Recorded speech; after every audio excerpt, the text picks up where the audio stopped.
Hello, hello. Welcome to another edition of Johnny Stocks 212. Other people trying to sell you something, I'm just here to find those A winners, go-getters, trend-setting companies to invest in. Thank you for joining me wherever you may be.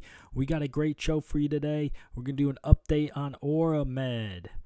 So please read the disclaimer on your own time.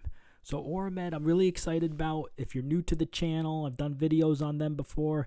ORMP's got a flagship oral insulin capsule in late-stage clinical trials, phase 3 clinical trials. So I'm really excited about them. Let's look at their leadership team. Miriam Kidron, PhD, Chief Scientific Officer and Director. I've heard her in many different interviews. Really outstanding leadership team. Her son's the CEO, Nadiv. Really outstanding leadership team here. Let's go to the pipeline. I'm really excited about their oral insulin capsule. Okay, they're in phase 3 trials. I got new information. They've posted stuff on there. They've recently presented at a Wainwright conference. And they got information on their oral NASH product, which is the same for their oral insulin, but for patients with type 1 diabetes and NASH. That's, basically non-alcoholic liver disease, which is really awful.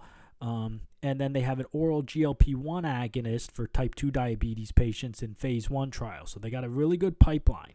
So as far as the update goes, let's look at the data that they released from, as a reminder, they're in phase 3 trials, but in their phase 2 trials, over a 12-week period, they showed that once-a-day dosing of their ORMP 0801 drug, 8 milligrams or 16 milligrams, 8 milligrams twice a day, lowered A1C by 0.8%. That's fantastic.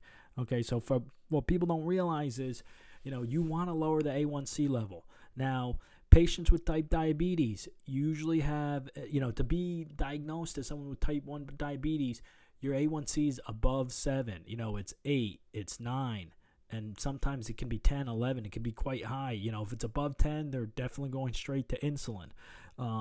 But, if for this drug orally, to be given orally, to lower A1C by almost 1% for a 12-week period is fantastic. That's great.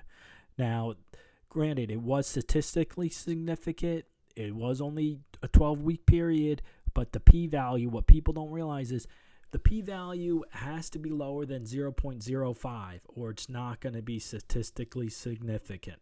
Okay? What are any concerns if I have any? I don't want to just be the cheer, rah, this is incredible. What I wasn't crazy about to see was the higher doses. If you see 16 milligrams, 32 milligrams twice a day, even 3 times a day, at least it did lower the A1C. Okay, it did lower the A1C, but not as much as the once a day or twice a day dosing. Okay, would have I liked to see like a linear graph, where 16 milligrams, 32 milligrams, 90 milligrams or higher, drastically lower the A1C? Yeah, sure, that would have looked fantastic, but I'm happy with this results. I mean, there's still a lot of data that needs to be, presented on. This was only 12 weeks. The phase 3 trial is over a year long.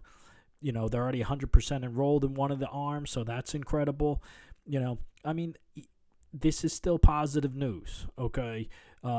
So, again, they showed that in the trial, the 2B trial, that it lowered 1.4% from baseline, okay, 1.4% from baseline after weeks 12 change in A1C. That's still positive. The other thing is no safety adverse effects. Okay, there's a good safety here. That's excellent safety profile. The thing with insulin is when you give it orally, when you give it through a shot, there's always the risk of hypoglycemia, and that's really dangerous. You don't just take the insulin and give your shot of how much you want. You really, the diabetic patients, it's a very serious disease. They gotta measure out, calculate, hey, how many carbs did they eat? How much insulin should I give myself? You don't want to go too low because it's very dangerous. So for them to see that there's no serious adverse effects during that 12-week study for phase 2 is incredible. And weight gain, that's another big deal. Okay, people don't realize that, but you take insulin. Patients with diabetes can have weight issues, and for no weight gain versus placebo, that's fantastic news. Let's look at the data from the NASH. So this is exciting too. So only a 90-day treatment dose cohort.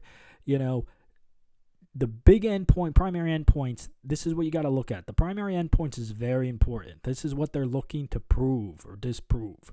So the number of treatments related to adverse events, okay, that's good positive information here. Efficacy, okay? So the problem with NASH is a lot of companies have tried to go after NASH, but their medications were not, they caused adverse events. Okay, so the fact that this could be potentially safe is excellent news. P-value, again, below 0.05. Relative reduction in liver fat content. That's great to hear, okay? No drug-related serious adverse events. That's excellent. Now, remember, this is only 8 patients. More data is going to come. I want to see the safety and efficacy of it. Let's see if they get approved for a phase 3 trial. That would be fantastic. It will probably be larger and longer. So let's do a quick look at the stock price. At the time of this video, remember, stock symbol ORMP. ORMP. At the time of the video, it's trading at $7.79.